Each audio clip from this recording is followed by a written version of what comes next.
munsi ni zimwe, ubundi ni ya filime byibura isohoka rimwe mu myaka 300 nta yindi nkayiraza. Bimeze bite rero? Ya nuko tugatangiye DJ zamura volume, nuko dutangiye filime yacu. Nakubwiye ngo filime z'ubwenge ubu ziri kuva muri Rock Entertainment, aho nabazaniyemo n'ikindi cyamamare bamwita Savimbiso nazo. Ngo filime yose nziza uzajya ukenera, za filime zitavugirijwemo induru.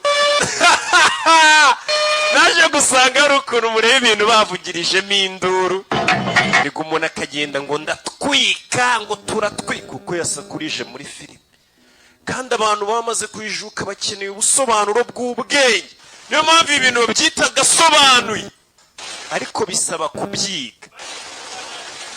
Nawezi kwa 12 buba buri bukeno nako iryo joro Noheli iberamo. Ibyo bintu ni mubizi, iryo joro niryo Noheli iberamo. Turi tariki 24 z'ukwezi kwa 12 saa 11 z'amanywa n'iminota 10, nuko dutangiye filime yacu. Bimeze bite rero?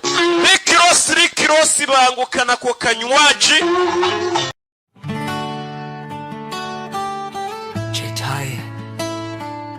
DJ, play that slow groove.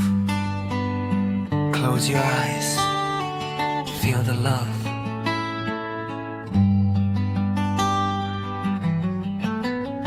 Nauye nawe mwijoro rituye, ukwezi kumurika mu maso yawe, ndabona ari nziko urukundo rwashobora kunyegera rutyo.